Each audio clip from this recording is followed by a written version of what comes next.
Good morning, or evening, or whatever it is. It's whiskey o'clock over here. Anyway, thanks for joining me in the reboot of my old variety show, formerly known as Ricky's Clubhouse, colloquially known as Ricky's Meth House, or at least that's what you called it when my child actors got a little older. Well, most of those controversies have passed now, and my executive producer can legally film with kids again, so we decided it would be a good idea to start this show back up, so you can expect a new episode each Wednesday. Let's start with the first video. Here we have two specimens of the human brain. One is from a good upstanding citizen, and the other from Jeffery Epstein. Class is now dismissed, but you may freely examine these brains at your own will. Thank you. Have a good day. Whack. And with this brain, my creation will be complete. It's alive! Alive! True phenomenon pressure. I hope you enjoyed that footage. I mean that funny video. This next one was found deep in the Kidney Vault. It was recorded back in 2020. But it wasn't originally intended for a public audience. But my writers are on strike, and we had to fill this time slot with something. Little Joey is wearing a mask. It's Halloween. But it's not a vampire mask, nor a werewolf mask, but the mask of a doctor or a surgeon. He won't be leaving his basement this year to go trick-or-treating. In fact, he never leaves for anything. That's because little Joey has Alzheimer's. Yet, regardless, he's running for president, and he vows to keep the entire country locked down in their homes. No more church bells sounding, no more visiting Granny, no more strolls in the park. That is unless you want to go burn buildings or shoot policemen, but only, of course, in the name of justice and liberty. What country is this, you ask? Russia? China? North Korea? The United States. The year 2020, and you have entered the Twilight Zone. This next one is on Jeffery Dahmer, a pioneer in the LGBTQ movement. Whoopsie, looks like I read the teleprompter wrong, and he's saying I better stop talking before I offend a poor and defenseless group that isn't capable of taking me off the air.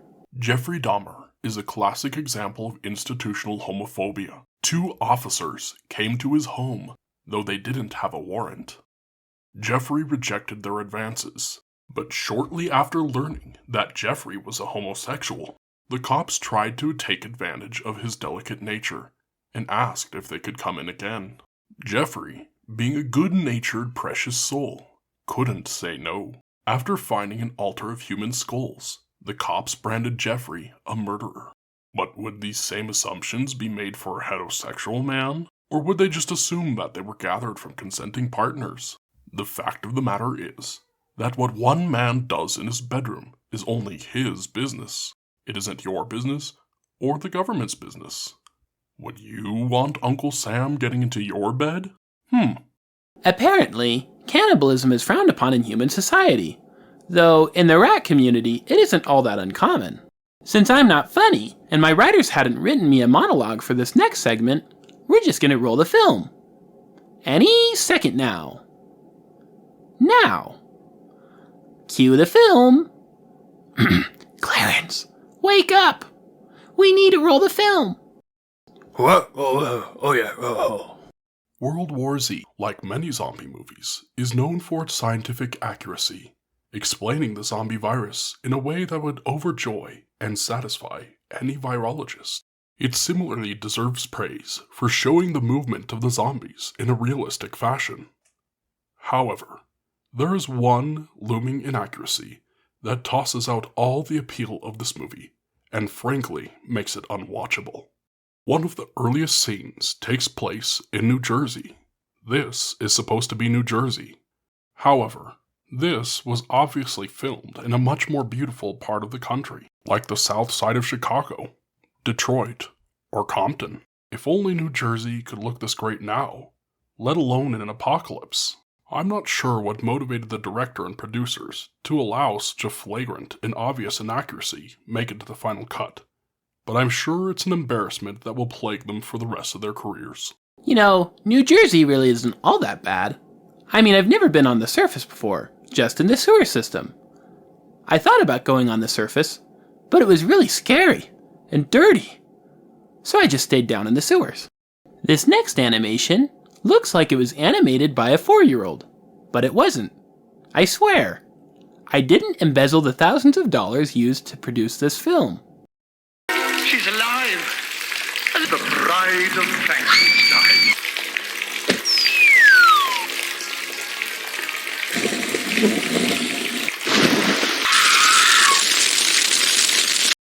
This next cartoon is, well, I don't know what it is, but you're welcome, I guess. All right, class. Close your eyes and put your hands in the bowl to feel these peeled grapes.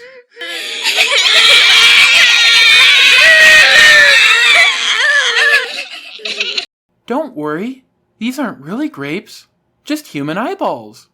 The footage you're about to see is real. It's the body cam footage of the cops who arrested Jeffrey Dahmer.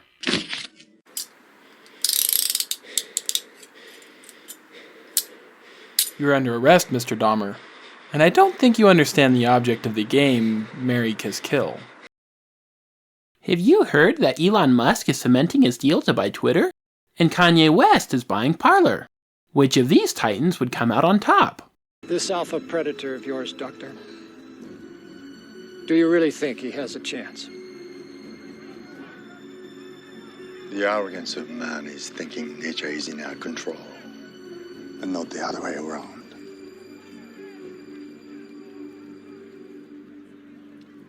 Let them fight.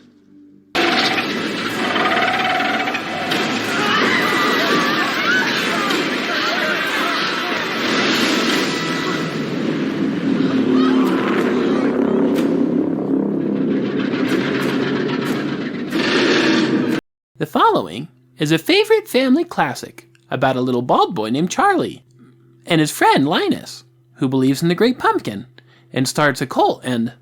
Oh wait, I probably shouldn't give it away. My eyes have been opened. I have seen the light of the Great Pumpkin. I don't know, Linus.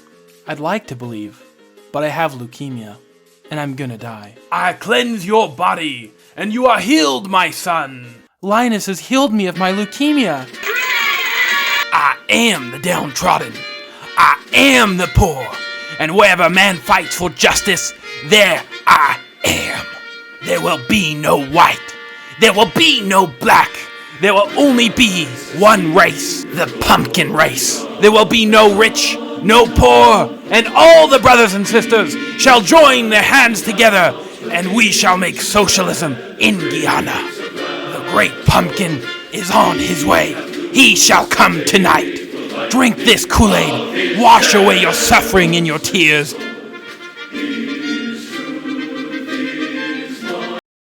Speaking of the Peanuts, we would like to pay tribute to a Peanut star who has recently passed away. Snoopy, a veteran, a war hero. Some of you may have already seen this video, but to those who haven't, I hope you enjoy it. Is that experts now say it is bodily fluids from intercourse itself, not the skin-to-skin contact. This will have shocking ramifications on several other stories, notably a dog that acquired monkeypox, as well as several children. Here's the World War I flying ace, imagining he's down behind enemy lines, making his way across the French countryside. George Quick, I found a dog. Get the baguettes. I think it's American. Ha ha ha ha.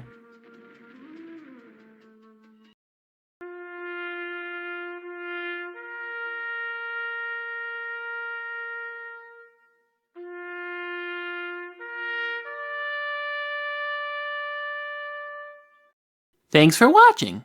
And yes, expect a new episode of my variety show next Wednesday. Like this video and subscribe, because if you don't, then just do it, okay?